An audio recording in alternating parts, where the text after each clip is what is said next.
Podemos sentarnos, podemos tomar nuestros lugares.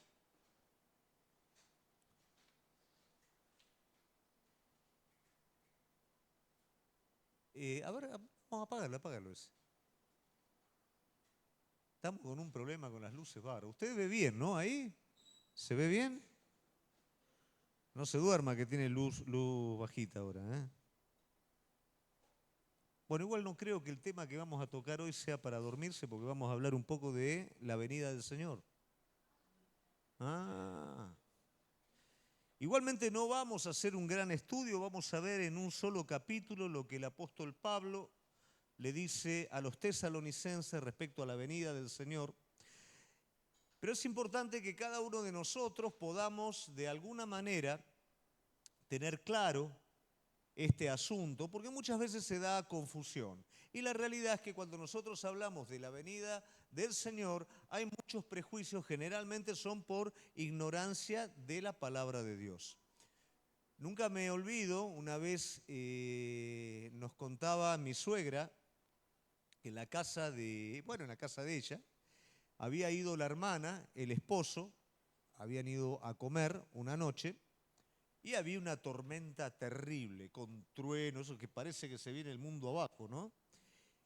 Y mi suegra se le da justamente de hablar de la segunda venida en medio de esa tormenta, ¿no? Entonces está la hermana de mi suegra, estaba adelante, ella no veía, había una puerta, y ella mira para el lado de la puerta y dice, Jesús mío, y hace así para atrás. ¿Y qué te cuento? Que la hermana que estaba discutiendo con ella pensó que había venido el Señor. Y empezó a los gritos, ¿no es cierto? Y no, dijo Jesús mío porque estaba entrando agua, ¿no? Pero hasta un momento antes de eso era como que, bueno, sí, no, pero no es tan así. Cuando llegó ese momento, se terminó todo. También me venía a la memoria algunos alumnos, ¿no?, que yo tengo antes de la pandemia. Bueno, algunos, pero eso que ustedes creen, que Jesús viene y todo eso, es una mentira. Y después de la pandemia me decían, che, estas son señales del fin del mundo. Todo eso es un poquito, ¿no es cierto?, lo que pasa en la gente que no conoce al Señor. Pero también hay ciertos prejuicios muchas veces en la gente que sí conoce al Señor. Y con respecto a la segunda venida, muchas veces como que no nos gusta tocar mucho ese tema, ¿no? Probablemente porque tenemos un montón de cosas ya planificadas, un montón de cosas que queremos hacer, y la segunda venida como que un poco nos complicaría todo eso. Prejuicios.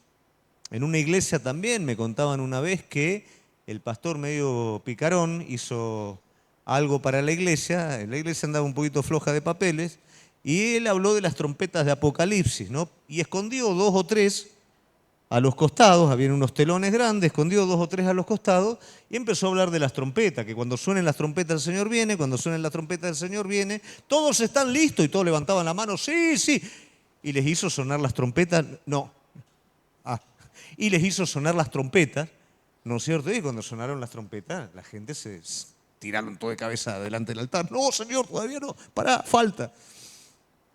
Todo esto de alguna manera nos introduce un poquito en cómo estamos nosotros o cuál es la perspectiva que nosotros tenemos respecto a la venida del Señor. De hecho, realmente aquel que espiritualmente está bien ama la venida de Cristo, espera la venida de Cristo. No quiere decir esto que se evade de la realidad y que se quiere escapar de la realidad, vive, prospera en la realidad, pero su corazón está esperando el amado. Un autor señala que es algo parecido a un soldado que se casa con su esposa y a los poquitos días se va a otro destino porque lo lleva el ejército a otro destino. Las cartas de su esposa hacia él van a ser cartas no de bueno, cuando vos vuelvas, vamos a ver qué hacemos, van a ser cartas de mi amor, ¿cuándo volvés? Te extraño, quiero estar con vos, vení lo más rápido que puedas, puedo ir yo, o sea, está eso, ¿por qué? Porque el amado no está cerca, el amado se fue por un tiempo. Aquel que ama realmente al Señor quiere encontrarse con el amado. Y esto de alguna manera, la perspectiva que tenemos respecto a Él, también nos mide cómo estamos nosotros espiritualmente. A veces mucho no queremos el asunto de la venida del Señor, porque hay algunas cositas que todavía tenemos que arreglar. Es como cuando te cae visita a tu casa, ¿no es cierto? Y vos no sabés y está la casa pata para arriba. Te da vergüenza, ¿no? Aceptar a la visita, ¿por qué? Porque entra y está todo hecho una bolsa de gato. Entonces no te gusta. Muchas veces nosotros, pará, Señor, un poquito, porque tenemos que arreglar algunas cosas antes que vos vengas, ¿no? Pero esto nos desafía a poder estar al día con Él, esto nos desafía a entender que la venida del Señor está muy relacionada con nuestro estado espiritual, está muy relacionado con cómo estamos nosotros parados delante de Dios. Algo decía Gaby sobre el libro de Efesios, cómo estamos nosotros con respecto a toda esa lista del viejo hombre que tenemos encima. Nos estamos renovando cada día, estamos dejando que el Espíritu Santo entre en nosotros, no simplemente para recibir la sensación del fuego, sino para que el fuego queme la hojarasca, el heno y la madera dentro nuestro. Estamos preparándonos para ese tiempo, para esa esperanza gloriosa cada día. Es un momento en el que nosotros con el hambre de Dios y con la búsqueda de Él estamos preparándonos para encontrarnos con Él. Él puede venir en cualquier momento, según la palabra del Señor.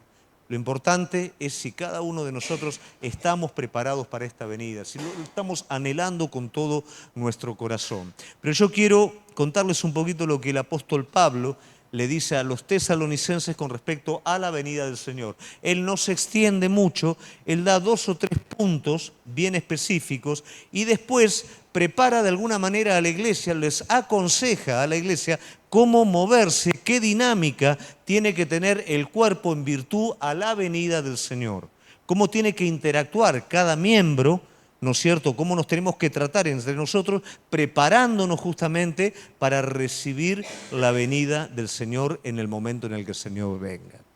Pero bueno, vamos a ir primeramente, yo le aconsejo sígalo en el celular si tiene, porque lo vamos a hacer expositivo.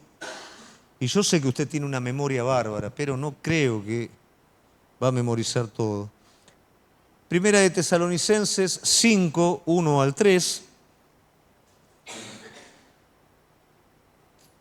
Vamos a leerlo de acá mejor.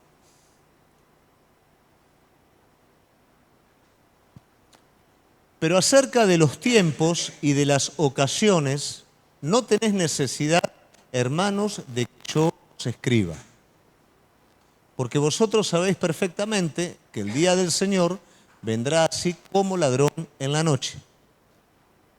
Y que cuando digan paz y seguridad, entonces vendrán sobre ellos destrucción repentina como los dolores de la mujer encinta y no escaparán. Hasta ahí el párrafo.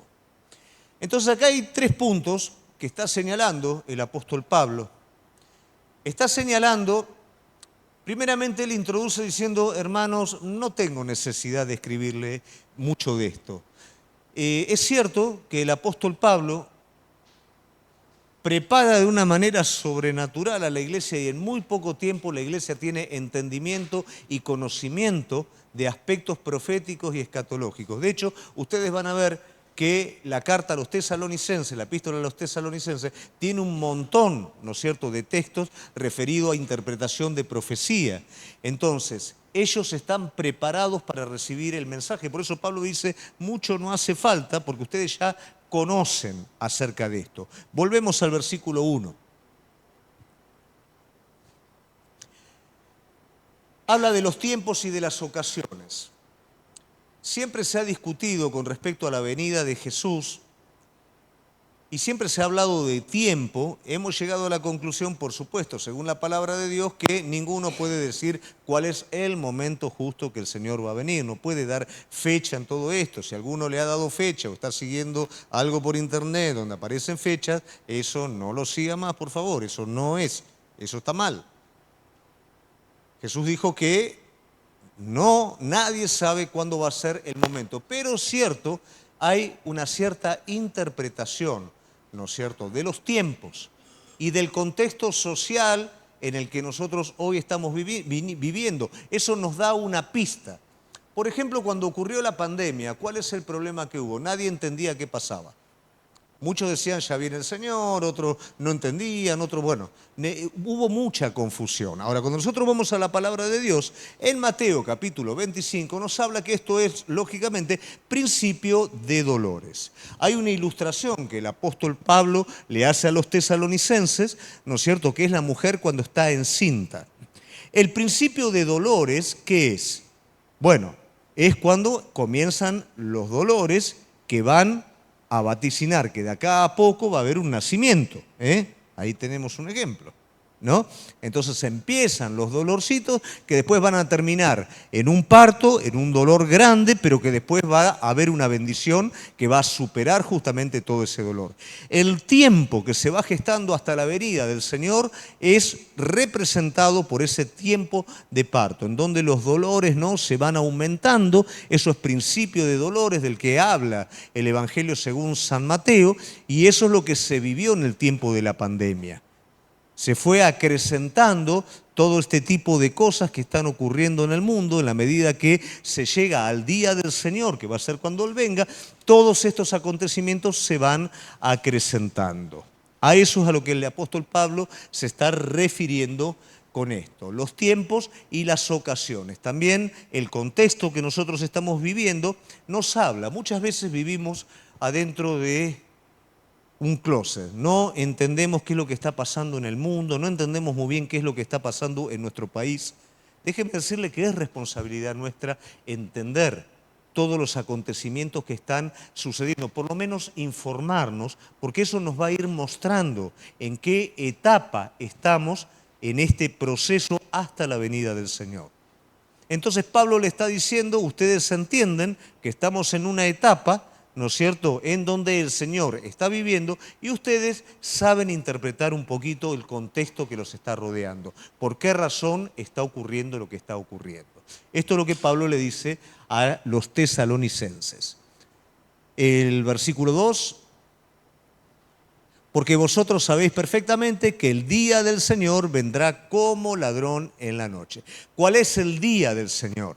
El día del Señor es cuando definitivamente Jesús ya no va a venir a la tierra como el siervo sufriente, donde el hombre hizo lo que quiso con Jesús, sino que va a venir como el Rey glorioso y va a establecer justicia en la tierra. Va a venir con sus juicios para dar la retribución a cada uno según sus obras. Eso es el día del Señor y todo va hacia el día del Señor. Todo se dirige hacia ese lugar. Ahora bien, ¿cuándo es esto? Bueno, va a ser como ladrón en la noche, ¿no? ¿Qué quiere decir? Que esto va a ser repentinamente. No hay un momento, no hay una fecha, esto va a ser repentinamente. ¿A qué nos lleva que esto sea repentinamente? A vigilar, por supuesto. Esto no es una amenaza para que yo sea mejor cristiano, sino que el Hijo de Dios, como consecuencia, es un siervo vigilante, porque sabe la batalla que tiene con el mundo, contra sí mismo y contra todas las cosas. Entonces no es una persona descuidada, no es una persona que se levanta y dice, bueno, hoy no oré, me da exactamente lo mismo, hace rato que no leo la Biblia, voy a leer un poquito de la Biblia. No, él entiende que la palabra de vida, él entiende que la relación con Dios es fundamental. Esta vigilancia es lo que lo permite a él estar al día, estar de la manera correcta. Entonces, cuando viene el Señor, el día que viene como ladrón en la noche, la persona ya está lista, está preparada para recibirlo. Si supiera la fecha, ¿qué hace? Y bueno, lo está esperando, ¿no es cierto? Pero lo está esperando por un interés propio. Pero el Hijo de Dios no lo espera por un interés propio. El Hijo de Dios ama a Cristo. Cada día permite que la mano del alfarero trabaje en su vida y de esa manera está preparado para el momento en el que Él llegue. Si hoy nosotros dijéramos, ¿estás listo para que Él venga? Eso cada uno de ustedes lo sabe, pero la respuesta tendría que decir sí, estoy listo, estoy preparado. No tengas cuentas pendientes, no tengas cosas que, bueno, no, pero eso de acá a poquito tiempo lo resuelvo. No, hoy lo tenés que resolver. Y si no lo podés resolver físicamente, lo tenés que resolver en el corazón. Pero es hoy el momento de resolverlo. ¿Amén? Versículo 3. Que cuando digan paz y seguridad, entonces vendrá sobre ellos destrucción repentina, como los dolores de la mujer encinta, y no escaparán. ¿Qué quiere decir esto? Que Paz y seguridad es un ámbito que muchas veces lo puede dar cosas que no pertenecen realmente al reino de Dios y que no vienen de la mano de Dios. El hombre puede buscar paz y seguridad en lo material, en un montón de cosas que anestesiarían su vida. Entonces esa persona dejaría de ser vigilante. ¿Por qué? Porque estaría satisfecho en sí mismo. ¿Qué pasaría el día del Señor? Cuando viene el día del Señor, lo va a sorprender como alguien que está dormido y va a ser despertado. Hoy no le presta atención. ¿Por qué? Porque tengo bienes, tengo todo lo que necesito, estoy bien, no me hace falta. Pero cuando Él venga, las cosas van a cambiar y esa persona que está dormida va a despertar. ¿En qué está dormida? En la autocomplacencia. Tiene todo lo que necesita. No tiene por qué ir un paso más.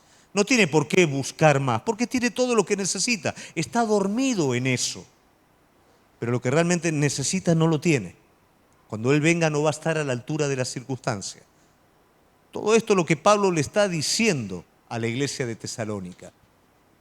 Muy bien. Vamos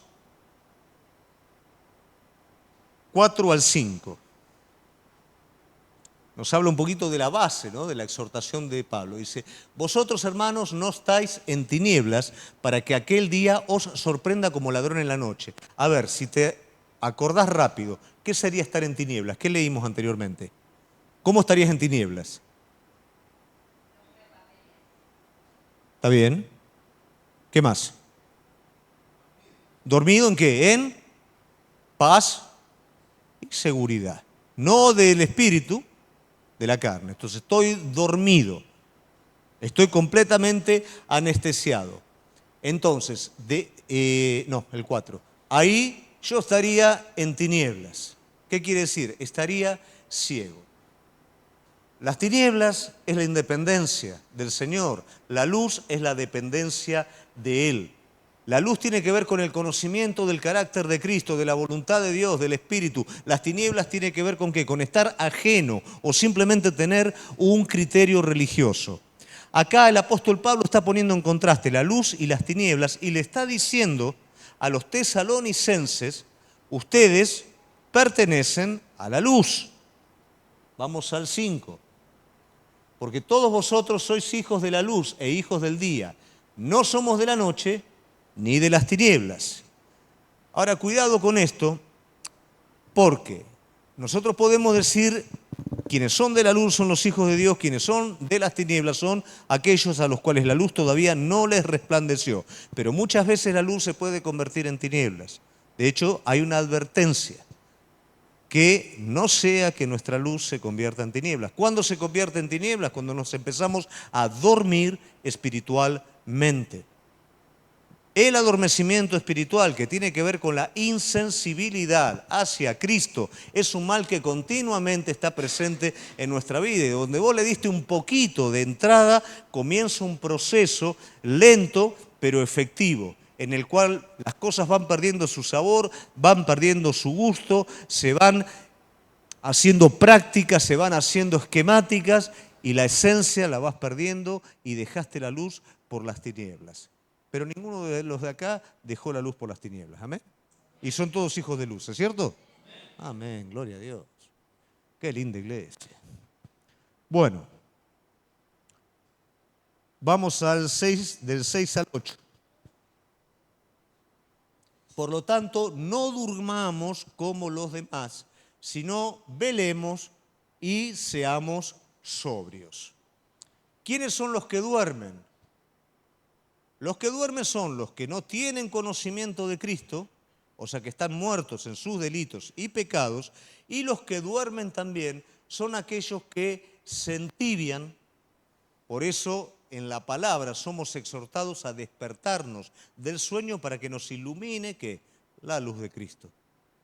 Entonces, quien no conoce y quien conociendo se duerme es quien pasa de luz a tinieblas.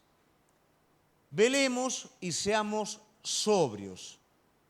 Eso implica la actitud de vigilancia que debamos de tener. ¿Qué es lo contrario a la sobriedad? La ebriedad, estar ebrio.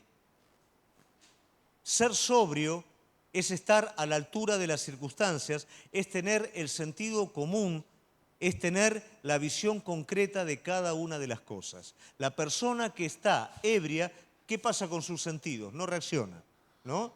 El apóstol Pablo menciona que él teme que los sentidos de las personas sean extraviados, ¿no es cierto?, como cuando Eva fue engañada. Es fácil irnos detrás de los sentidos. Es fácil cuando estamos dormidos espiritualmente dejar que los sentidos decidan por nosotros. Es fácil aflojar a los estímulos de los sentidos. Pero estar despierto y ser sobrios es no ser esclavo de las cosas, no dejar que las cosas decidan por mí, sino yo tengo espíritu de poder, amor y dominio propio y permito que el Espíritu Santo que está adentro mío sea el que dirija para que con mi voluntad me adhiero a su decisión. ¿Amén? ¿Se entiende? Todo esto, iglesia, es estar a la altura de este acontecimiento. Estar despiertos espiritualmente no es poca cosa. Quienes estamos viendo historia de la iglesia, estamos viendo que durante años y años, la iglesia se durmió. Y aún los mismos movimientos que surgían para despertar a la iglesia estaban tan dormidos como la iglesia que estaba dormida. Llevó mucho tiempo en que pocas personas comenzaran a entender que la necesidad más profunda era la de una relación profunda con Cristo. Y ¿sabes una cosa? Hoy pasa lo mismo. Hoy tenemos de lo que querramos, pero hay poca relación con Dios. Hay poco señorío del Espíritu Santo en la vida de las personas. Hay muchas decisiones naturales, carnales, pero pocas decisiones guiadas por el Espíritu Santo de Dios. El hombre reitera los mismos ciclos del pasado, los reitera en el presente también. Pero como dice el apóstol Pablo, ustedes no. ¿Amén? 7. Pues los que duermen, de noche duermen, y los que se embriagan, de noche se embriagan. Pero nosotros, que somos del día, seamos sobrios, habiéndonos vestido con la coraza de fe y de amor y con la esperanza de la salvación como yelmo. Siempre Pablo usa la figura de un soldado. ¿Por qué? Porque Pablo, más que nadie, es consciente que vos y yo estamos en una batalla. Si nosotros comparamos con Isaías y comparamos con Efesios, nos vamos a dar cuenta que el orden de la armadura por ahí cambia, porque no es algo estático, ¿no es cierto? No es algo que es así, ¿no? Sino que simplemente son principios espirituales que nos guardan del adormecimiento. Son principios de fe, principios de amor que cubren la parte más importante de nuestro ser, que es nuestro corazón.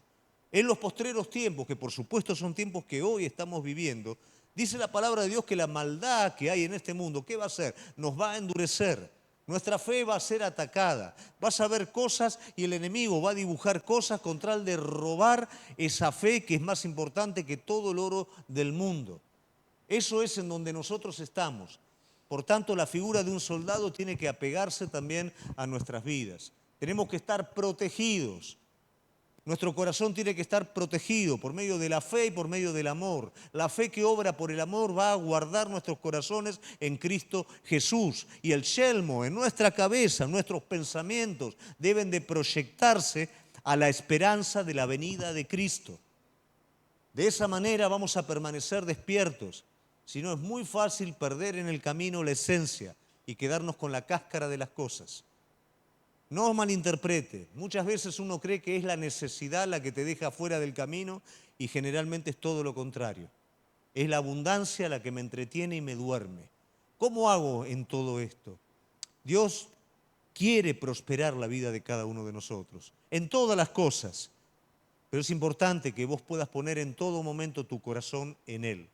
Es muy importante que tu orden sea Él, tu fundamento sea Él. Y si algo viene una tentación de que vos edifiques fuera de ese plano, no sigas adelante. No sigas adelante. Conservá la forma, decidí según esa forma, negociá según esa forma. Ganá lo que tenés que ganar y perdé lo que tenés que perder. De esa manera lo vamos a estar esperando con los brazos abiertos y Él va a venir a nuestro encuentro también. Amén. Bueno, vamos con él.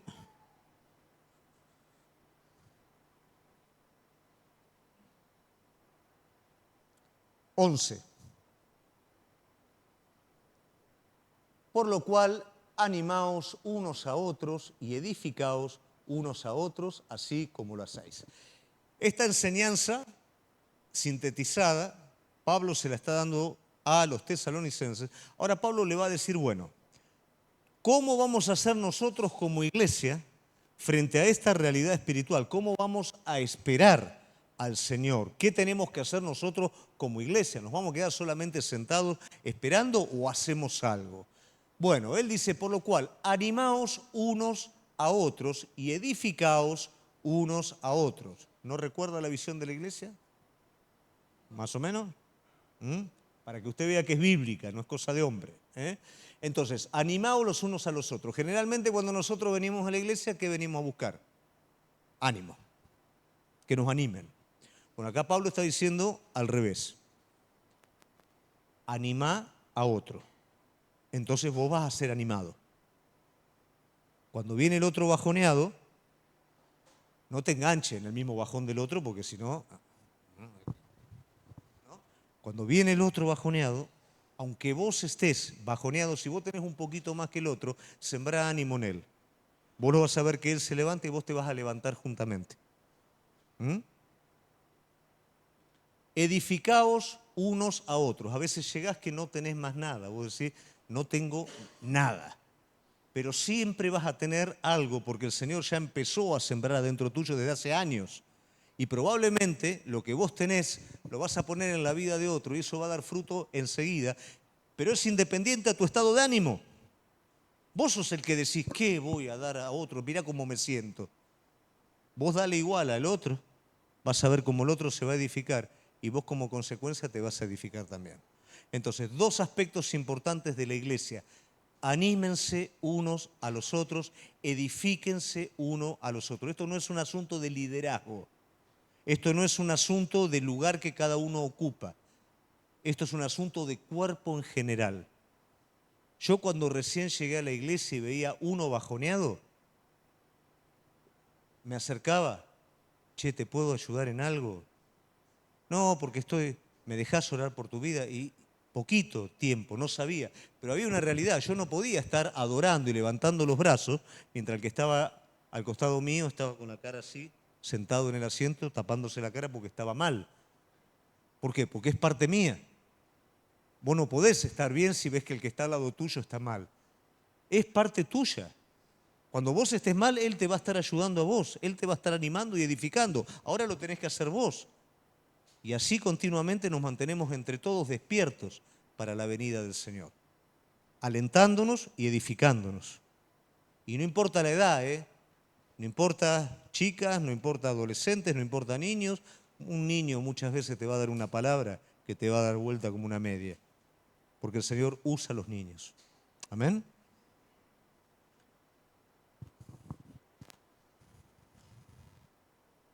(12 al 15). Os rogamos, hermanos, que reconozcáis a los que trabajan entre vosotros y os presiden en el Señor y os amonestan, y que los tengas en mucha estima y amor por causa de su obra. Tened paz entre vosotros. Bueno, acá está hablando el apóstol Pablo al cuerpo en virtud al liderazgo. Y hay una razón. En muchos lugares Pablo era menospreciado en la iglesia. Pablo no era una persona, ¿no es cierto?, muy llamativa, no era una persona con una voz muy estruendosa, ¿no?, sino que no era muy vistoso, que digamos. De hecho, los falsos maestros, los falsos apóstoles, por ahí llamaban más la atención que él. Y esto hacía que muchas veces a Pablo lo defenestraran un poco. Y él se sentía, por supuesto, dejado a un lado, no se sentía bien. No tiene este problema con los tesalonicenses, pero sí les está enseñando a los tesalonicenses su actitud hacia el liderazgo. Y esto tiene una razón. No es que usted tiene que tenerlo al líder allá arriba, idolatrar al hombre, ¿no? Pero la persona que cumple un rol de liderazgo es una persona que tiene un compromiso con Dios más grande y por ende con usted más grande. Entonces, ¿qué quiere decir eso? El apóstol Pablo está diciendo, honren a aquel que se toma un poco más de trabajo por preocuparse en los problemas de los demás. Respeten esa actitud. Eso es lo que el apóstol Pablo está diciendo. No está diciendo levántenlo como un Dios, sino simplemente respeten la actitud de aquel que está trabajando por amor a Cristo en la vida de cada uno de ustedes. A veces eso no se tiene en cuenta. A veces no se respeta eso. Y cuando hablamos de respeto, hablamos del mismo respeto que tiene la persona que lo sirve a usted. Quien lo sirve a usted lo respeta. Quien recibe el servicio tiene que honrarlo con respeto. ¿Se comprende? No es un asunto de mayor o menor. Es un asunto simplemente de respetar al otro. El que preside, hay que honrar también el liderazgo. ¿Qué es honrar el liderazgo? Reconocer el liderazgo. Pero el liderazgo no es reconocer el líder, ¿no? Reconocer el liderazgo es entender la responsabilidad que tiene el líder. Usted tiene la responsabilidad de orar, tiene la responsabilidad de buscar al Señor, tiene la responsabilidad de mantener como corresponde su familia, su trabajo y todo. El líder tiene la misma responsabilidad que usted, más la responsabilidad de usted, más la responsabilidad también de que todo marche como tiene que marchar, de que se pague el alquiler, se pague la electricidad, de que nos cambiemos de lugar. Tiene un montón. Es como el empleado, por así decirlo, muchas veces, y el dueño de la empresa. El dueño de la empresa, ¿qué hace? No termina su día de trabajo después de 8 horas cuando vuelve a su casa. En su casa continúa el trabajo, en las vacaciones continúa el trabajo, ¿no es cierto? Continúa. Entonces, ese esfuerzo que la persona está teniendo, dice el apóstol Pablo, reconózcanlo. Pero reconózcanlo ¿cómo? Con respeto, ¿no es cierto? Entiendan que muchas veces ese líder está cansado porque tiene 10 millones de cosas y no es que tiene un problema con usted. No es que está así, o tiene problemas, sencillamente. Reconocerlo es tener paciencia, es orar por él, es estar cerca de la persona, es reconocer el trabajo que esa persona hace. Y reconocer, vuelvo a repetir, no tiene que ver con subir a la persona allá arriba. A veces, gracias, que uno lo hace para Dios, no lo necesita tampoco a nivel espiritual. Pero sí es satisfactorio decir, bueno, lo que estoy haciendo para el Señor está bendiciendo la vida del otro. ¿Se entiende?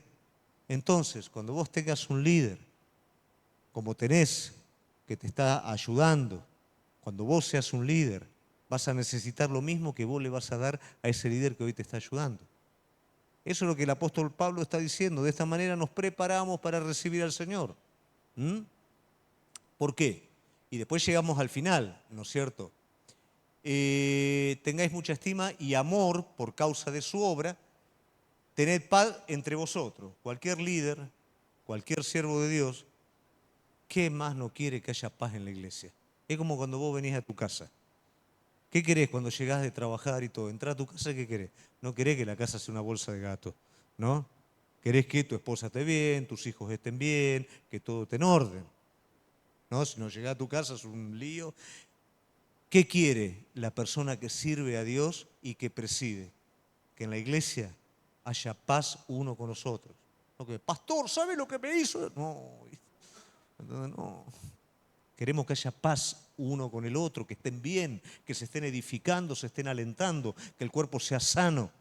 De esa manera estamos preparados para la venida. ¿Bien? ¿Se va entendiendo? Bueno, después tenemos...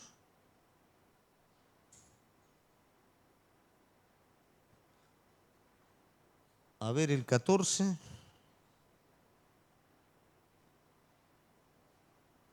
También os rogamos, hermanos, que amonestéis a los, déjalo así, que amonestéis a los ociosos.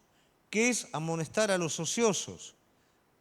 Bueno, no es tan rígido como nosotros le damos, o sea, es puntual, pero no es la interpretación que le damos nosotros de manera directa. El ocioso es la persona que está centrada en su propio criterio, ¿correcto?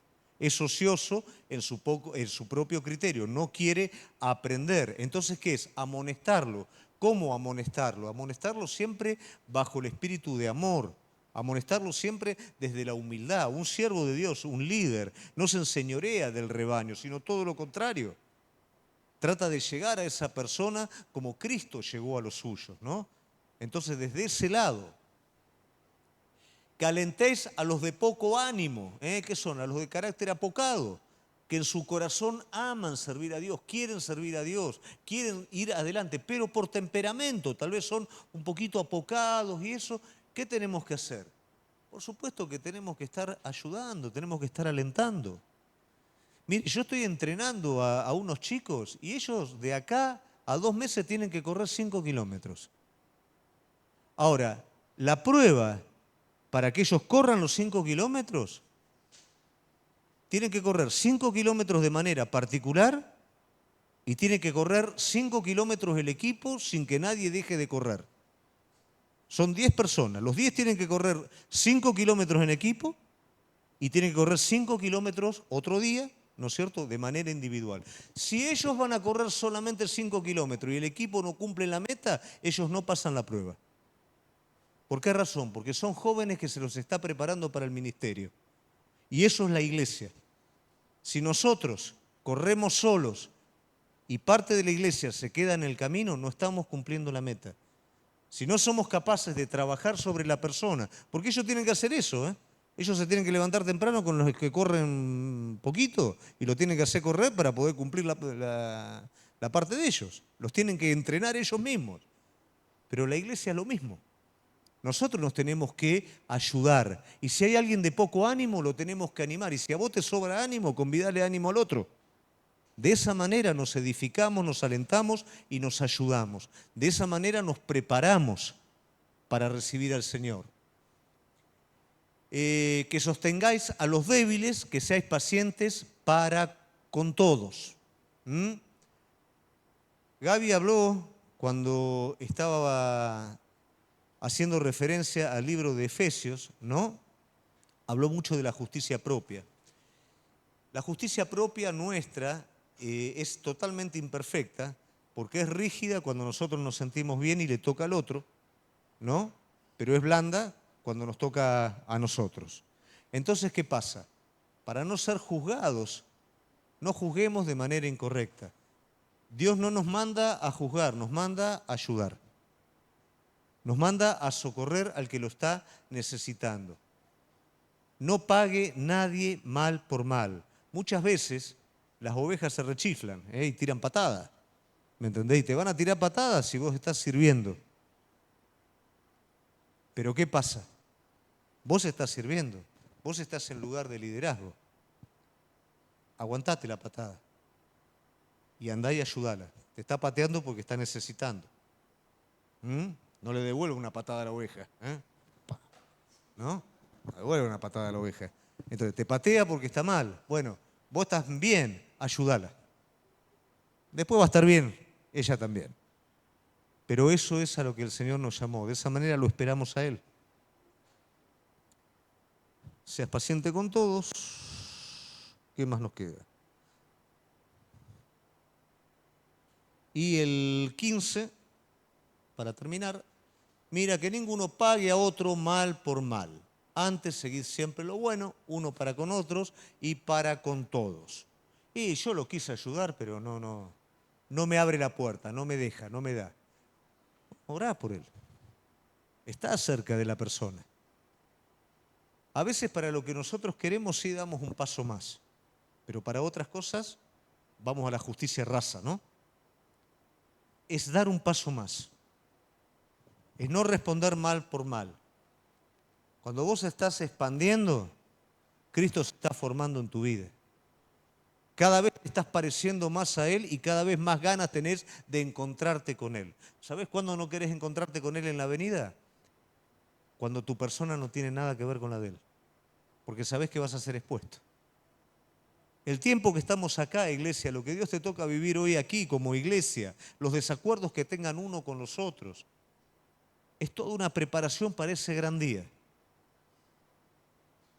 Probablemente la otra persona tiene que cambiar, pero el que tiene que cambiar sos vos, aceptando. No dejando que eso te lastime como tal vez antes te lastimaba. Porque si hay algo que te hace reaccionar es porque está vivo. Y si está vivo tiene que morir. De esa manera nos preparamos. No es un asunto de exitismo, es un asunto de corazón. Es un asunto de querer ser como Él. Y cuando querés ser como Él, ¿sabés qué pasa? Lo que más esperás es que Él venga. Lo que más esperás en esta tierra, antes que Él venga, es encontrarte con Él. Porque tenés esa compatibilidad, porque descansás en su presencia, porque encontrás en Él todo lo que necesitas. Y ese gran día, por supuesto, vamos a estar libres de la naturaleza caída que tenemos, lo vamos a ver a Él, Él nos va a conocer tal cual somos y vamos a ser completamente redimidos en todas las cosas. Él viene, iglesia. La pregunta es, ¿lo estás esperando? Él viene. Como iglesia, ¿cómo lo estamos esperando?